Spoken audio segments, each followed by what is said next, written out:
예배 특별 찬양인데 한 해 동안 우리 찬양팀 수고 많이 하셨습니다. 또 내년에도 더욱 아름다운 찬양을 통해서 저에게 하나님의 은혜를 주실 줄 믿습니다.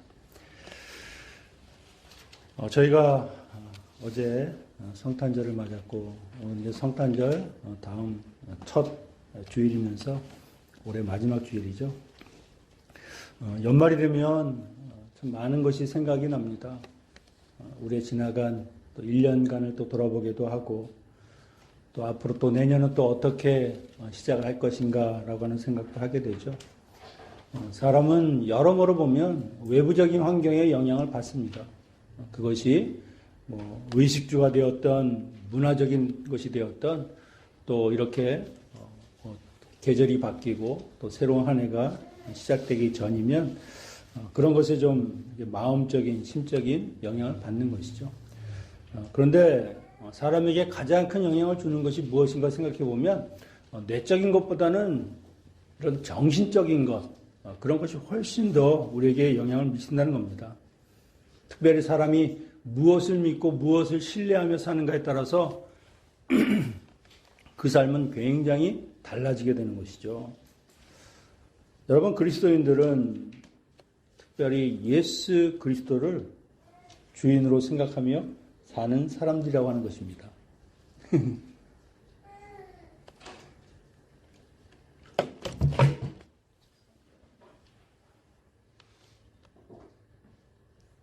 이쪽은 이상이 없는데. 아니요, 괜찮습니다. 예. 안 돼요?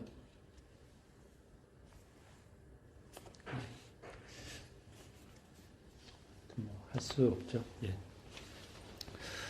그러니까 무엇을 주인으로 하느냐. 근데 우리 그리스도인들은 예수 그리스도가 우리의 주인 되는 삶을 사는 사람들이죠. 그러면 그리스도의 영향을 받고 또한 그리스도가 우리의 삶의 목표가 되어야 하는 겁니다. 그리스도인이라고 하면서도 그리스도인이 우리의 삶의 주인이나 목표가 아니라 다른 세상의 것, 그 어떤 것을 그 자리를 대체한다고 하면 그것은 그리스도인이라 할 수 없죠. 또한 그 삶의 그 질, 그런 모든 것은 사실 예수 그리스도를 쫓아가는 삶과는 완전히 다른 것입니다. 사도 바울이 예수 그리스도를 받아들이고 그 복음을 통해서 이제 거듭난 사람으로 하나님의 사랑받는 자녀가 된 그 골로새 교인들, 그들을 볼 때마다 감사와 기쁨이 넘쳤었는데 들리는 소식은 거짓 교사들이 들어와서 엉뚱한 이야기를 해가면서 그들을 미혹한다고 하는 이야기입니다. 분명히 예수 그리스도를 믿는 사람들에게는 그 영광과 승리와 말할 수 없는 기쁨과 환희가 있는데 왜 그 좋은 것을 버리고 쓸데없는 것에 미혹되어서 그렇게 하나님이 원치 않는 삶을 살아가는가, 그걸 보면서 안타까운 마음으로 이 골로새 편지를 쓰는 것이죠. 너희는 그 자리를 벗어나지 마라. 그 자리를 벗어나서는 절대 안 된다. 오늘 본문에서도 성도가 누릴 수 있는 그 영광 그리고 승리가 어떤 것인가 하는 것을 우리에게 말씀하고 있습니다.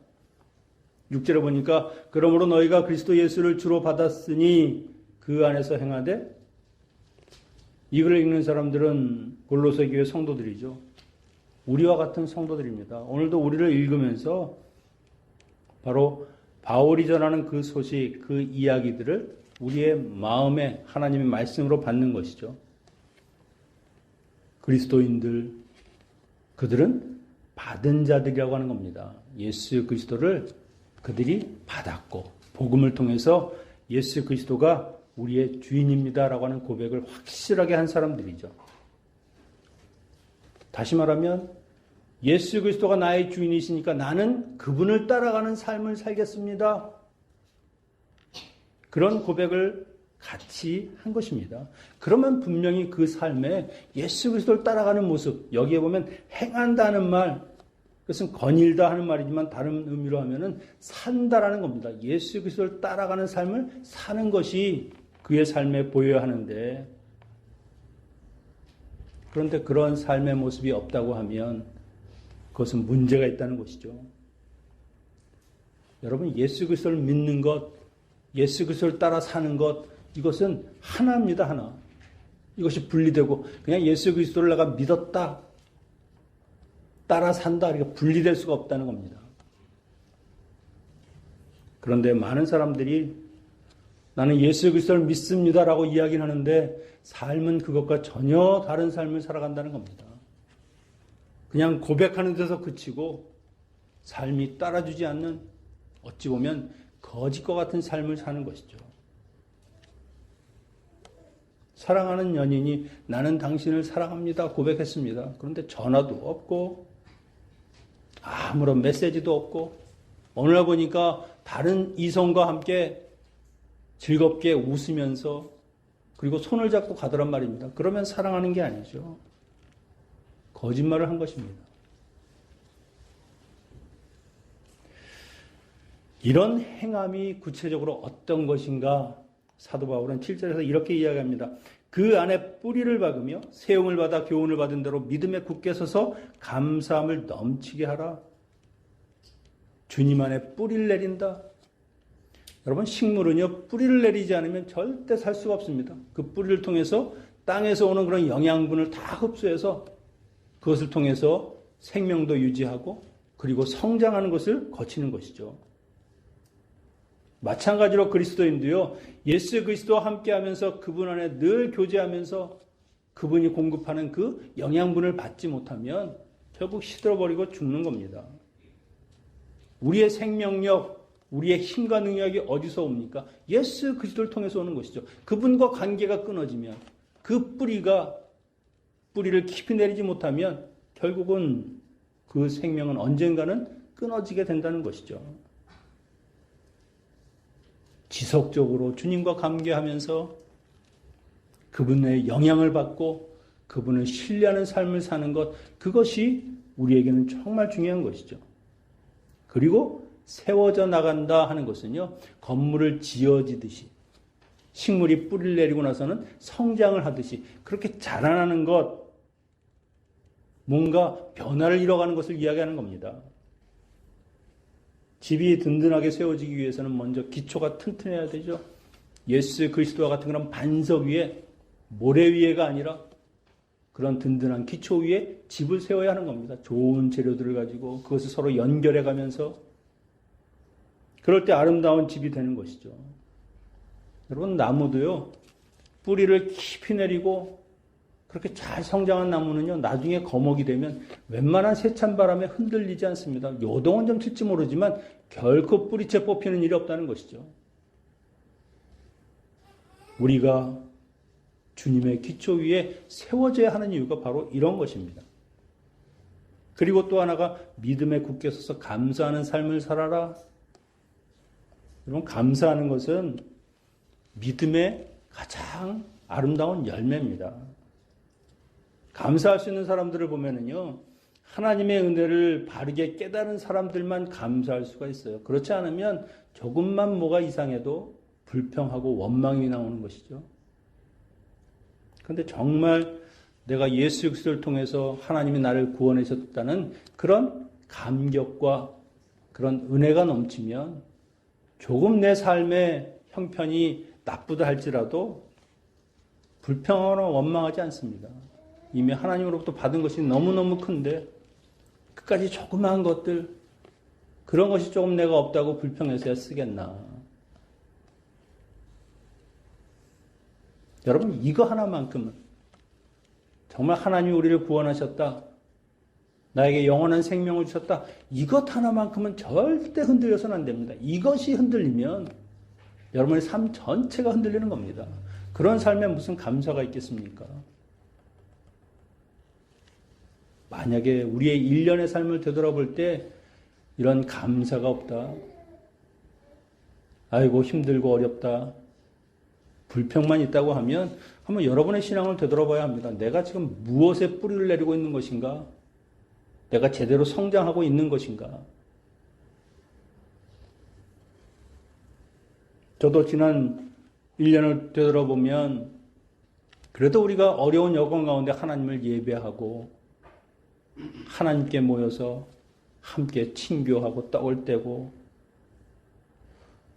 그런 몇 가지 일들만 봐도 감사한 것이죠. 그 이상의 일들도 있을 수 있었지만 그래도 그것이 하나님 우리에게 주신 복이라고 하는 겁니다. 여러분 한번 이 한 해를 여러분이 하나님께 받은 복이 무엇인가? 내가 정말 감사할 것이 무엇인가 하는 것을 꼭 생각해 보시면서 이 한 해를 마무리하시기 바랍니다. 이렇게 그리스도인의 삶을 강조한 사도 바울은 한 가지 경고를 합니다. 8절에 보니까 누가 철학과 헛된 속임수로 너희를 사로잡을까 주의하라. 이것은 사람의 전통과 세상의 초등학문을 따름이요 그리스도를 따름이 아니니라.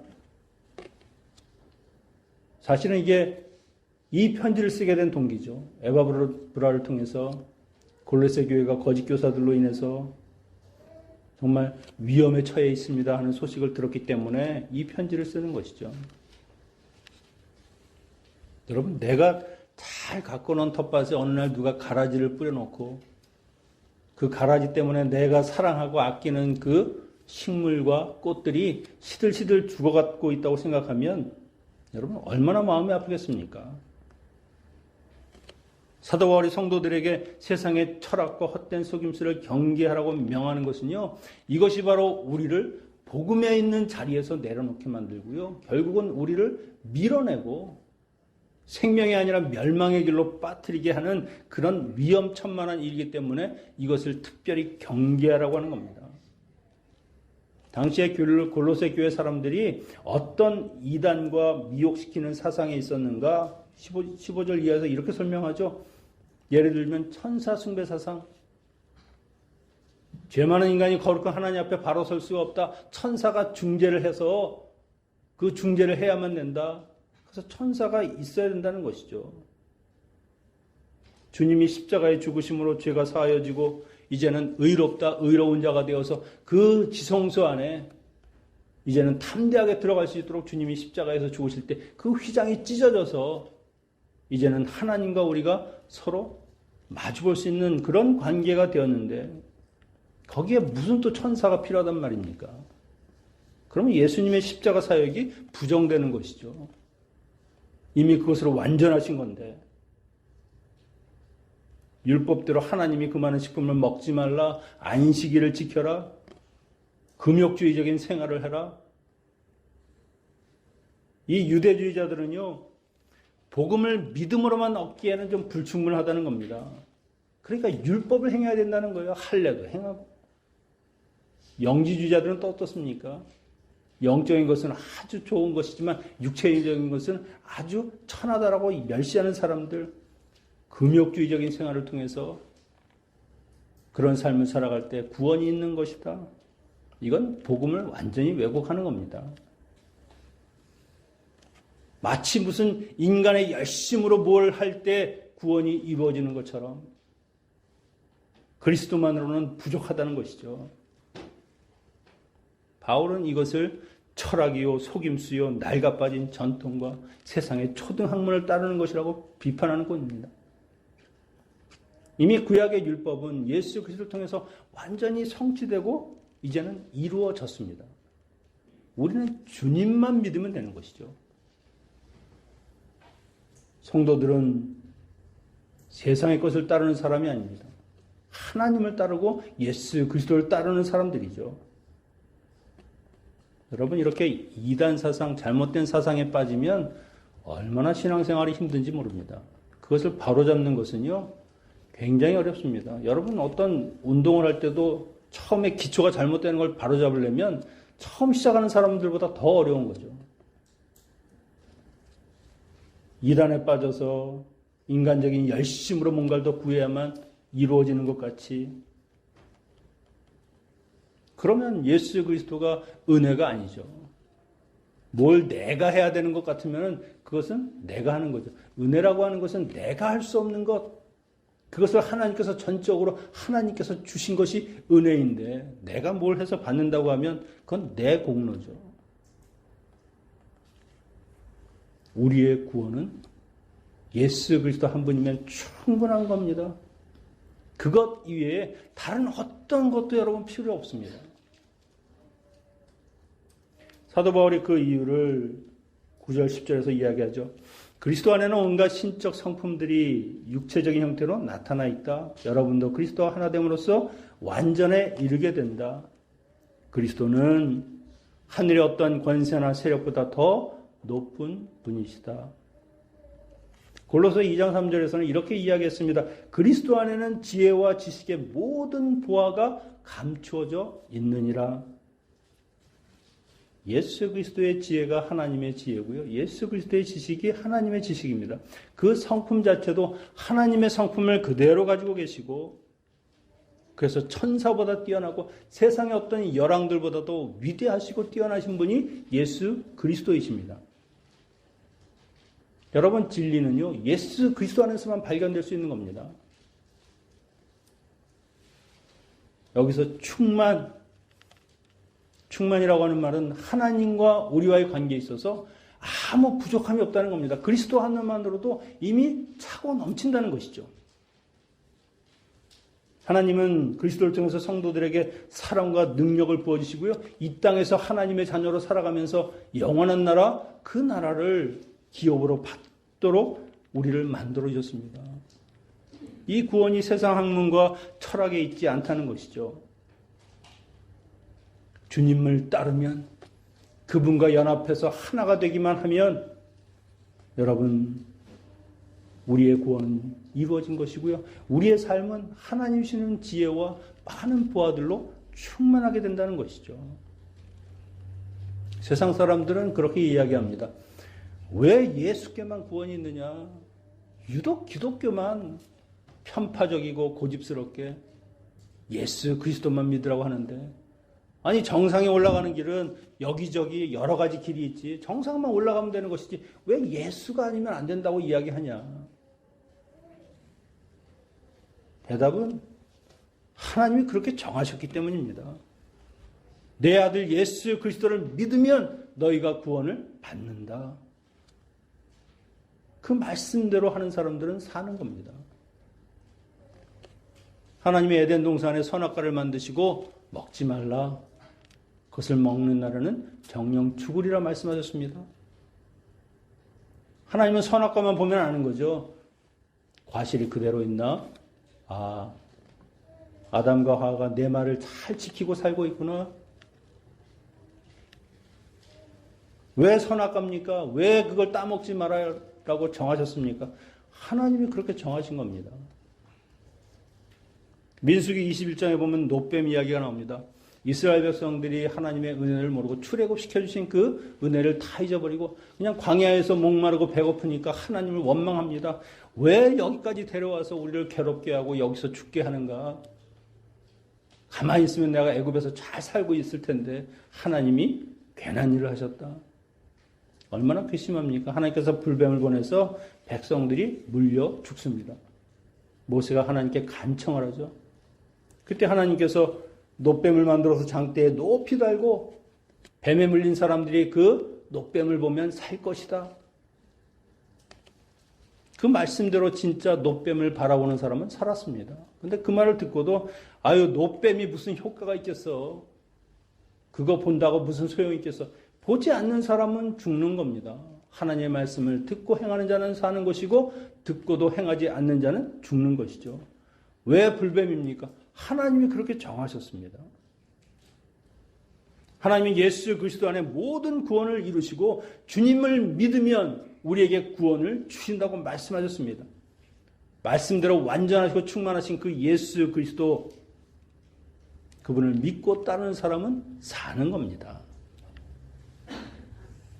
하나님이 그것을 통해서 너는 내가 말한 대로 정말 내 아들 예수 그리스도를 믿고 그를 너의 구주로 고백하는구나. 너는 정말 의롭다. 내가 정말 나를 경외하는구나. 그것을 보고 아신다는 겁니다. 여러분, 주님 외에는 길이 없어요. 그분이 길이고 생명이고 진리입니다. 그렇게 이야기한 역대 다른 종교 지도자들 보셨습니까? 얼마나 담대한 말씀입니까? 나를 통하지 않고는 하나님에게로 갈 자가 없다. 뭔가 다른 것이 있지 않겠는가? 여러분, 다른 거 없습니다. 예수님밖에 없습니다. 다른 데서 괜히 필요 없는 거 찾으면서 시간 낭비할 필요가 없는 것이죠. 예전에 목적이 이끄는 삶이란 책이 있었습니다. 리고렌 목사님 써서 굉장히 유명해졌죠. 아마 어마어마하게 팔렸을 겁니다. 각 교회마다 그 책을 읽고 토론하고. 그런데 참 제목이 마음에 안 듭니다. 왜냐하면 성도의 삶을 이끄는 것은요, 목적이 아닙니다. 바로 예수 그리스도이시죠. 내가 목적을 향해서 나가는 것이 아니라 예수 그리스도를 내가 믿고 영접하면 그분이 나를 인도하시고 예수님께서 나의 목적지를 정확하게 아시니까 내가 갈 바를 몰라서 방황하는 것이 아니라 그 길로 가게 되어 있는 것이죠. 목적지를 찾는 것이 아니라 예수 그리스도를 찾으면 우리의 인생의 방향이나 목적지가 확실해지는 것이죠. 그렇지 않고 내 능력으로 뭘 해보려고 애를 쓰니까 사는 건 힘들고 이루어지는 것은 하나도 없고 그냥 허탈해지는 것이죠. 여러분, 다른 것에 여러분의 인생을 맡기지 마십시오. 예수 그리스도 주님께 맡기십시오. 그러면 주님이 이끌어가는 삶이 되고 그런 삶이 정말 평안하고 안식한 삶입니다. 이렇게 주님이 주시는 그 완전한 충만을 성도들이 누릴 수 있는 이유가 무엇인가? 11절, 12절에서 보충해서 이야기하죠. 11절, 12절 우리 한번 같이 읽어보겠습니다. 시작. 또 그 안에서 너의 손으로 하지 않은 할례를 받았으니 곧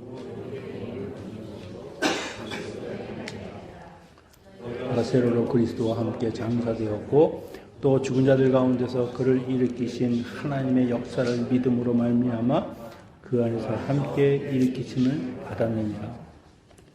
여러분, 여기서 할례와 세례를 이야기하죠. 할례라고 하는 것은요, 구약에서 하나님께서 그의 백성된 사람들과 언약을 맺은 그 표징입니다. 할례를 통해서 내가 이제 죄된 몸을 벗고 그리고 나의 모든 삶을 하나님께 헌신하는 삶을 살겠습니다. 나의 옛 잘못된 세상 생활을 다 끊겠습니다 하는 그런 결단의 모습이죠. 그런데 이 할례가 나중에는 형식화되고 그냥 할례는 했습니다.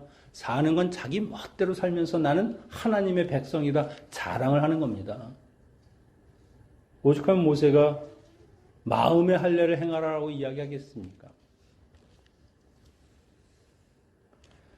형식보다 중요한 것은 그 마음입니다. 하나님께서 정하신 모든 예식이나 이런 것은요, 사실은 예식 자체라기보다 그 예식을 행하는 사람들의 마음 그리고 그들의 자세, 여기에 더 중점을 두는 것이죠. 세례라고 하는 것은 구약에서 말하는 이 할례와 비교할 때 영적 할례라고 할 수 있습니다. 죄악된 삶에서 벗어나게 하는 것이 세례죠. 세례를 받음으로 인해서 나의 옛것이 그리스도와 함께 장사되어 죽고 그리고 다시 새로운 사람으로 살아나는 것, 거듭난 자가 되는 것, 그것이 바로 세례입니다. 세례를 받음으로 모든 그리스도인들은 과거의 그 죄와 멍에서부터 벗어나 완전한 해방받은 자가 되는 것이죠. 고린도후서 5장 17절에 그런즉 누구든지 그리스도 안에 있으면 새로운 피조물이라 이전 것은 지나갔으니 보라 새 것이 되었도다. 골로새 교인들은 다 세례받은 사람들입니다. 단순히 그냥 의식으로 너희가 침례받듯이 물속에 들어갔다 나오는 것, 그것이 세례가 아니다. 너는 이미 세례받을 때에 예수 그리스도와 함께 죽어 장사되고 다시 새로운 사람으로 거듭난 사람이 되었는데 왜 그렇게 어렵게 이룬 그 자리를 박차고 다시 무언가 내가 율법적인 것, 할례나 이런 것을 통해서 너의 구원을 이룰 수 있다고 하는 그런 바보 같은 생각을 하냐는 것이죠. 이미 너의 구원은 예수 그리스도를 통해서 완전하게 이루어졌으니까 이제 그 말씀을 따라서 살면 되는 것인데 왜 천사가 필요하고 율법을 지켜야 되고 그런 규정으로 다시 벗어주었던 그 멍에를 또다시 걸머지냐는 것이죠. 얼마나 바보 같은 겁니까? 여러분, 우리는 예수 그리스도를 통해서 거듭난 사람들입니다. 우리의 이전의 삶은 다 죽었습니다. 자꾸 그런 거 묵상하지 마세요. 주님이 새로운 인생을 주시고 새로운 삶을 살게 하셨으면은 이제는 주님이 원하는 삶을 살면 되는 겁니다. 과거의 그런 그늘들 이제는 다 벗겨진 것이라는 것이죠.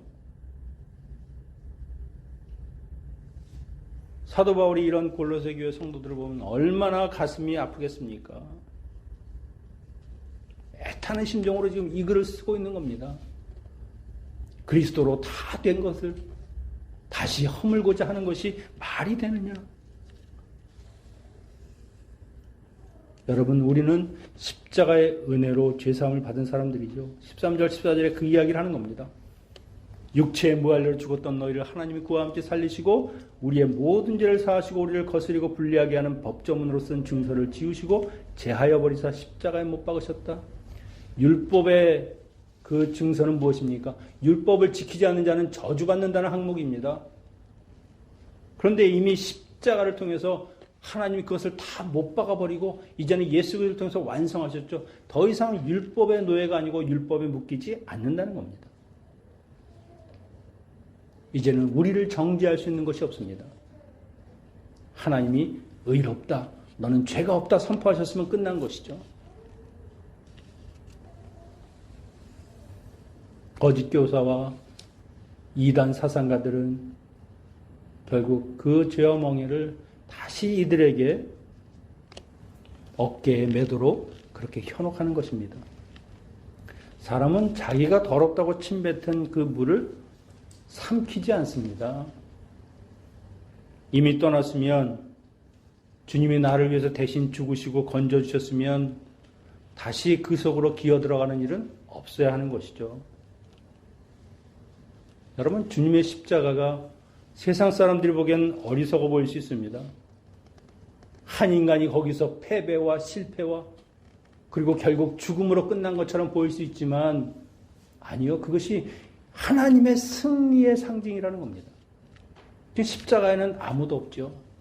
예수님께서 십자가에서 죽으시고 부활하셔서 승천하셔서 이 땅에 계시지 않습니다. 하나님과 함께 계시는 것이죠. 사람들은 십자가의 도가 멸망하는 자들에게는 미련한 것처럼 그렇게 보일지 모르지만 구원받는 우리들에게는 하나님의 능력이 되는 겁니다. 실패와 낙담이 아니라 오히려 그것을 통해서 모든 세상의 어두운 세력들을 다 무찌르시고 세상의 헛된 그런 이단 사상과 같은 예수 그리스도가 아닌 다른 것을 통해서 뭔가를 이루려고 하는 자들의 모든 것을 다 하나님이 꺾으신 겁니다. 우리는 십자가의 능력을 통해서 종에서 자유한 자가 되었고요. 그리고 저주받은 자에서 축복받은 자가 되었고요. 사망이 아니라 생명의 자리로 옮겨진 사람들입니다. 여러분, 그 자리를 절대 놓치지 마십시오. 이미 하나님 우리의 구원을 확증하셨고 예수 그리스도께서 우리의 그 구원을 이루어 가실 수 있도록 성령님이 우리와 함께 하시는 겁니다. 그 승리를 우리는 누리고 만끽하면 되는 겁니다. 예수 그리스도 안에 모든 것이 있습니다, 여러분. 말씀을 정리합니다. 우리들은 그리스도를 나의 주로 믿어 그와 함께 죽어 장사진 바 되었고요. 그래서 옛것이 죽고 이제는 새로운 사람으로 태어난 사람들입니다. 모든 죄와 사망의 굴레에서 이제는 해방된 하나님의 자녀가 되었습니다. 그런 은혜를 받았으면 이제는 주님을 따라 살면서 그 안에 뿌리 내리고 그리고 자라가면서 주님만으로 만족하고 충분한 삶을 살아야 하는 것이죠. 이제는 내가 아니라 나를 위해서 죽으신 그 주님을 위한 삶을 사는 것, 그것을 위해서 주님이 십자가도 참으시고 모든 고통을 인내하신 것입니다. 여러분이 예수 그리스도는 나의 주인이십니다 고백했으면 이제는 그렇게 살아가십시오. 그 일을 성령님이 도우실 것이고요. 그리고 주님이 우리와 함께 동행하면서 그 일을 이루어 가실 것입니다. 저는 여러분 모두가 새해에는 정말 하나님이 원하시고 기뻐하시는 그런 그리스도인의 삶을 살아가는, 그래서 하나님이 주시는 이 영광과 축복과 그 승리를 누리는 축복된 주님의 성도들이 다 되시기를 축원합니다. 기도하겠습니다. 사랑의 아버지 하나님, 우리를 위해서 당신의 아들을 이 땅에 보내주시고 죄와 사망에서 건져주심을 감사를 드립니다. 주님만이 우리의 생애의 축복으로 알고 주님만이 충만하시고 모든 것을 능히 이기시는 분임을 우리가 믿고 따르며 순종하며 더욱더 성숙한 사람으로 자라나는 주의 자녀들 되게 하여 주시옵소서. 주님의 십자가를 생각할 때 거듭난 자요 은혜 받은 자임을 잊지 않게 하시고 오직 주님을 위해 살아가는 저희들 되게 하여 주시옵소서. 이 모든 말씀 우리를 위해 이 땅에 오신 예수 그리스도 이름으로 기도하옵나이다. 아멘.